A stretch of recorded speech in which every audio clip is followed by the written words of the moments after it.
So today Angela and I are in Kyoto to see Fushimi Inari. It's a joke. Angela's looking at gachapon right now. I don't have. Do you have another gachapon? Yeah. So we are in Kyoto, and Fushimi Inari is a really popular shrine that is on a mountain. So we're gonna go climb a mountain today. And the street is like really cute. Lots of food stalls. There's like a little tori back there. So we're gonna go climb a mountain now. Which one did you get? Let's see. If I can open it, this is usually the most fun part of gacha, because you can't open it. Ever. Angela was getting one of these. Which one did you go for? That one? Yeah, I went for that one. Nice. You can sort of see him through there though. He's really cute. Nice. I don't know. I'm not gonna open him. Okay. But I wanted one of these. And I'm gonna decide which one I want. Yeah. Ooh. There's so much food on this street, it always smells so delicious. There's also tons and tons of tourists here. But it's a good place to come to if you want to go on not a weekend.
Okay, so a little bit of history. Angela can listen while she takes pictures. So Fushimi Inari they first started using this mountain to worship in the year like 800 AD or something around there. And so the god of the shrine is Inari, and he is an old man slash... You get in front of me again. And Inari is an old man slash a fox. Hopefully you can hear me over all the talking. So he's kind of like a shapeshifter god, but he's also a trickster god. So he's like not a very nice god. So when you are making wishes slash praying to him, you have to be careful because he can give you, or he can like grant your wish in like a really tricky way, kind of like a genie almost. So Inari he was a rice god, but he has transformed into a business god, and you can interpret that as rice used to be the business of Japan, so he has transformed to encompassing pretty much all businesses. So as you can see on the tori behind me, these are actually the backs of the tori, have things written on them. And those are actually the names of businesses. So, get the shot.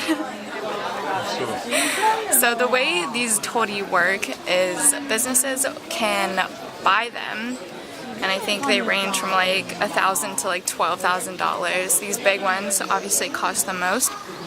So if you want your business to do well, you can buy one of these and your business name will be written on the backs of them. And fun fact, there's one Russian company, most of them are Japanese, but there's one Russian company who owns one.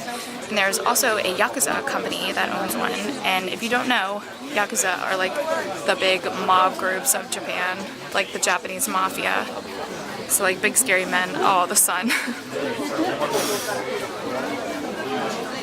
So yeah, if you want your business to do well, you buy one of these tori and it gets put here. So when this was originally built, there were not this many. It did not form a tunnel. There were only like a few, and over the years more and more have been added. Sorry if you can't see me, the lighting is like really dysfunctional. We gotta force through. There's so many people here. This is a really big tourist destination if you can't tell. But yeah, over the years more and more torii have been added to form this famous tunnel, which is what everyone wants to take pictures of. Like that.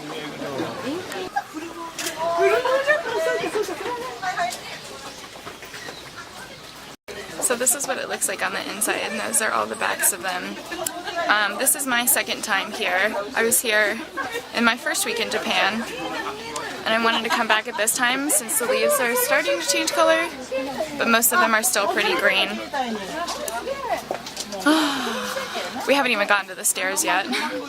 This is the famous Emma of Inari Shrine. They started off as just like blank fox faces just with the eyebrows, but then people started the tradition of drawing faces on them. Emma are what you're supposed to write your wish on, so I think most people have them written on the back, and then they draw fancy faces on the front. Some of them get really creative, like, you see you got Sailor Moon. Some people go like all out. Some nice ones up there. Yeah, I think we'll be okay. So we are now right there, and we have to go all the way up here, loop around, and come down. In total, it takes like, actually I don't know, probably like an hour, like an hour and a half total. I have no idea. Some amount of time. But it's going to take super long for us because we like to stop and take pictures. Lots and lots of pictures. Also, if you want some nice bonding time with other foreigners, this is pretty much the place to go, because this is where you can literally find people from all over the world here, because this is where everyone goes. Huh? I've heard so many languages. I can probably count like 5 or 6 different languages. Oh yeah. So far. Practice some world languages as well. Korean, Chinese, Spanish. I think I've heard another European language that I can't identify. I think last time I was here, yeah, I saw some like, it was either like Russian or German people. Honestly, Some French people, yeah, Swedish, I heard Spanish. all over the world. Spread out along the way, there are little places like this where they're kind of like little mini shrines where they have this type of stuff, like altar stuff. Just some, like, there's the path right there, and then they have this stuff off to the side, spread all throughout. They also have like little rest stops that either have like restaurants, vending machines, bathrooms, that type of stuff. So it's like a really easy trip. There's lots of places to stop and rest, so it's not like super intense hiking or anything like that. As I mentioned previously, Inari is a fox, but like most Shinto priests believe that he is not an actual fox, but fox are just his messengers. So all throughout the mountain and the shrine are tons and tons of fox statues, and it is said that there are little fox spirits that live up here, but sadly no actual foxes. The last time I was here I did see an adorable kitten, which was amazing. So you can believe what you would like. You can believe that like foxes are Inari's messengers and he is just an old man, or you can believe that he transforms into foxes sometimes. It's up to you. Are you listening to my history lesson? Yes. Is it interesting? Yes. There's a whole row of the torii. Yeah. Goes like all the way around through here. All the way up the mountain. I love the scenic wires. Yeah, the lovely wires. Yes.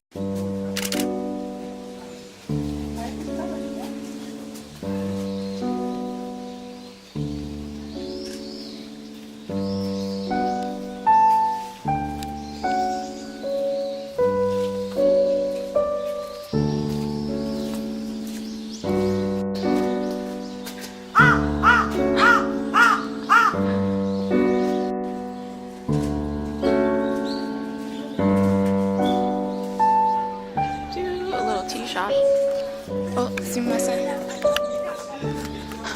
No photographs.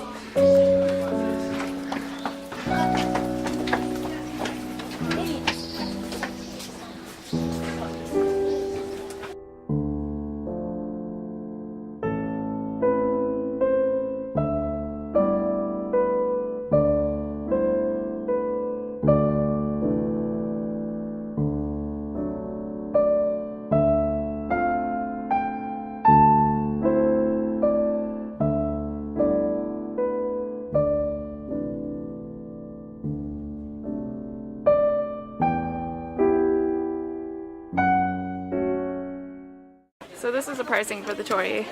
So if you want to buy a smallest one, it's going to cost you, how much is that? $1,750? Yeah. And the most expensive one is, you do the math. I don't know.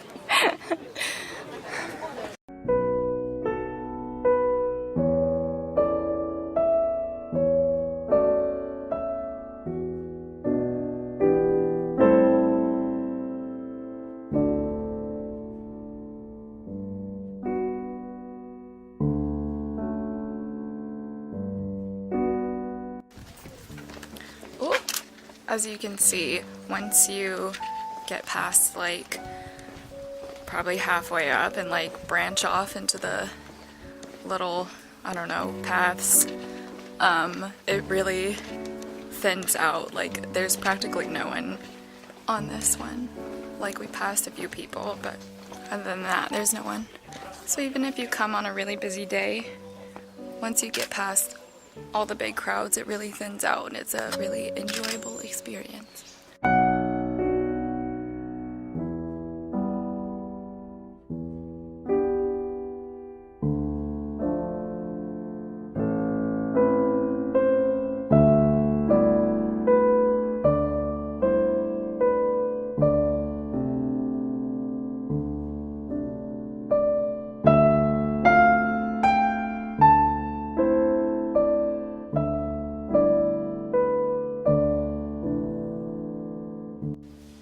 I think areas like this are one of my favorite areas in Fushimi Inari Shrine because there are only a couple of these, but it's like little areas where there are just tiny paths with tons and tons of torii and fox statues everywhere, but it's so beautiful and they're always really moss covered and no one is back here and it's just so beautiful.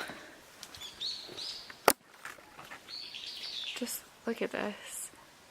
It looks like you're in another world. It's amazing.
We done it, fam. We made it to the top. We're really tired.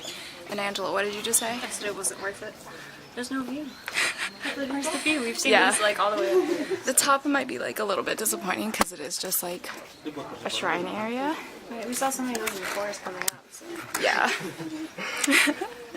You should still go to the top though. It was Yeah. It was worth it. But You just gotta do it for the experience. We've done it.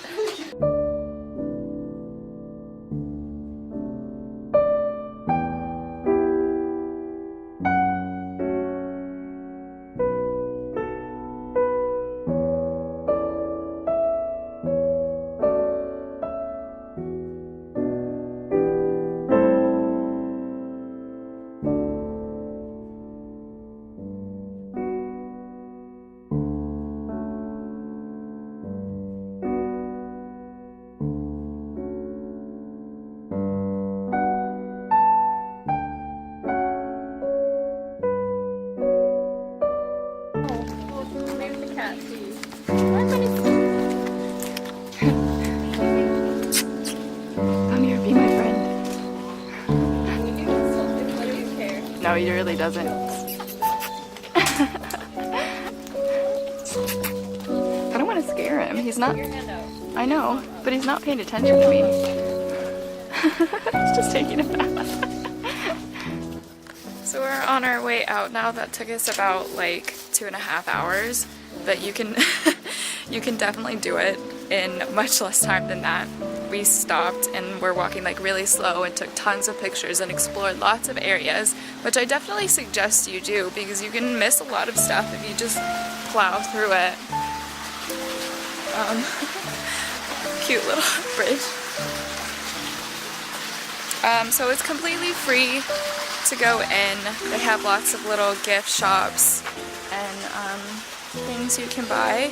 If you are in Kyoto, I would definitely suggest you go to it. It's really cool, and if you just take a moment to really focus on where you are, it can be a really spiritual experience. So check it out.